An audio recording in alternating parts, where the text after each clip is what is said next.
Hello, welcome to Lawyers Weekly Front and Center. My name is Scott Ziegler. I work for Lawyers Weekly, and today we're going to talk about building your brand. And joining me today is Joe Chatham, the founder and managing director of USA 500 Clubs. USA 500 Clubs is a platform for high caliber professionals, including attorneys, accountants, financial advisors, and others. USA 500's mission is to build and nurture meaningful business relationships that naturally result in commerce and camaraderie. I want to point out that USA 500 placed first for 4 years running in the Massachusetts and Rhode Island Lawyers Weekly's reader ranking voting for best networking club. How about that? 5 years. Sorry. 5 years. Even better. Now let's learn a thing or two from the master of relationship marketing, Joe Chatham.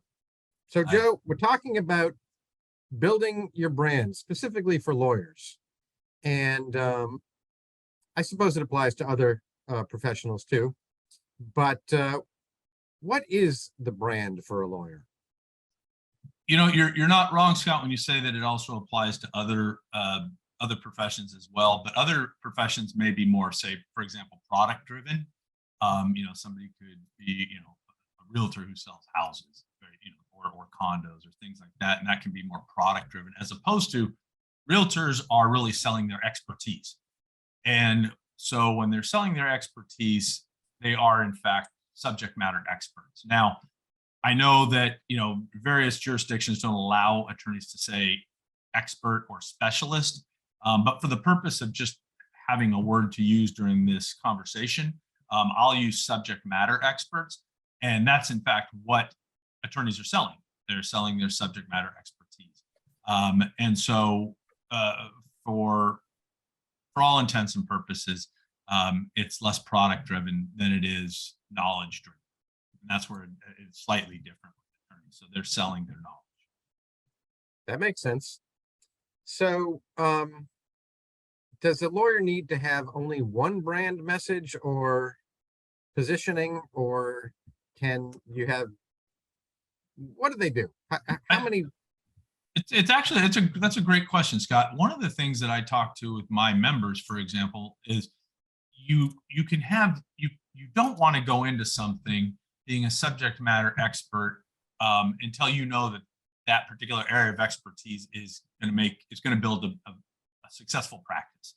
And for, say, younger members, they may come in and be more of a generalist. They may be a corporate attorney, and they will take any business they can get, right? Or mostly any business they can get at that stage, because that's what is getting them their hours, their billable hours, and developing their practice. But the further and further you get into your practice, the more and more specialized people should become. And so what will happen is people will be afraid to sort of leave that big umbrella of corporate law and say that they do something more specific, more going down a funnel. And so what I recommend is that if you find an area, once you've developed something that you want to be considered a subject matter expert at, you've said to yourself, will this expertise make me the living that I want to make? Is this something I'm interested in and that I really want to embrace? And most importantly, if I'm successful at it, is it something that I want to do for a long time? Because it's very hard to unwind a brand. Okay. So what I recommend people do is, once they've sort of established a brand that they think that they want to do, I call this exercise druthers. If I had my druthers, what would my business look like? And you can back into it. I want my business to be very high dollar, this, and this. And then you say, what kind of client sort of fills that description? And once you find that vertical, that market vertical, for example, or service vertical, test it out.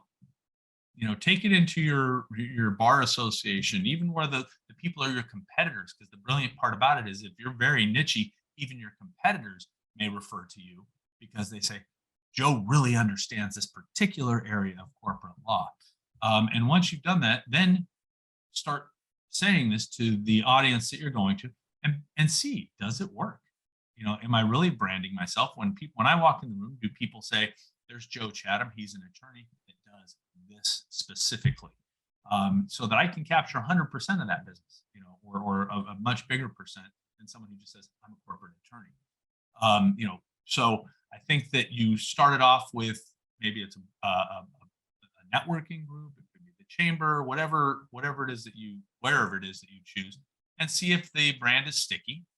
And if all of a sudden you see that a few years down the road, you are considered the subject matter expert in that particular brand, in that particular group, and it's successful and it's bringing in hours and revenue, expand it to your next group, where maybe you have had a slightly different message, but it still falls under, say, the corporate law umbrella.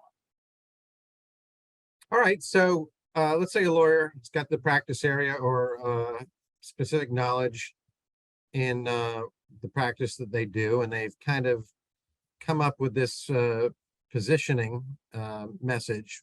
What's the best way or a good way to deliver that message to the audience that they're trying to reach? I think that once you there's a crazy enthusiasm that comes from committing to a particular vertical. Suddenly you find yourself hearing the words mentioned that you're talking about. You're reading the paper, you're gravitating towards other people who may be in that particular area as well. And then what you have to do is you have to sing it from the rooftops in your group, and to the point where people literally identify you with 2 or 3 words. Forget the elevator pitch of 30 words. I mean, you want people to think 3 or 4 words and they're like this. That is Scott Ziegler. That is Joe Chatham. And I'll give you an example. What's more memorable? Hi, my name is Joe Chatham. I'm a corporate attorney. I work primarily on M&A transactions of $50 million and more, including purchase, sales, governance, intellectual property, and employee issues. I like to work as outside general counsel, providing ongoing advice to management. Or, hi, my name is Joe Chatham. I'm a corporate attorney who works with grocery stores and anyone in the grocery industry. Joe Chatham, attorney, grocery industry. If I walk out of a room and I say that, and I can tell you what I think is more memorable, but what are you going to remember more, the corporate attorney message or the grocery message? And if I back into it and I say I'm looking for, anywhere from that could be anywhere from mom and pop grocery stores to large grocery stores, but you start to become a specialist in the grocery industry. Well, the grocery industry is a huge industry. So it can go from vendors and suppliers and all those things. And what happens is once I start going to every meeting I'm going to, and I'm saying, Joe Chatham, corporate attorney, grocery industry, suddenly people start saying, I have a friend who's an accountant to the grocery industry. I know somebody who does valuation of grocery stores. I know somebody that does blah, blah, blah, all related to grocery. Suddenly they're making introductions, which aren't even pieces of business, but what they are is more important. They're people who are also working in the grocery industry. And then what happens is, assuming you get along and everybody's doing a good job, there become synergies between you and you start business. So branding, I often say your elevator pitch should be, like I said, 3 to 4 words. You want to say the message first, but then after that, once people hear it, you can say Joe Chatham, corporate attorney, grocery industry. 5 words, but you get the point. I do, and it's a good point, Joe Chatham.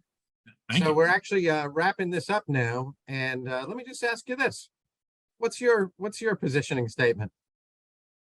Wow. Okay. Well, now you've caught the cobbler's child, right? Connecting professionals. I should have a better message. You caught me on that one. Very good. But yeah. No, but that's it.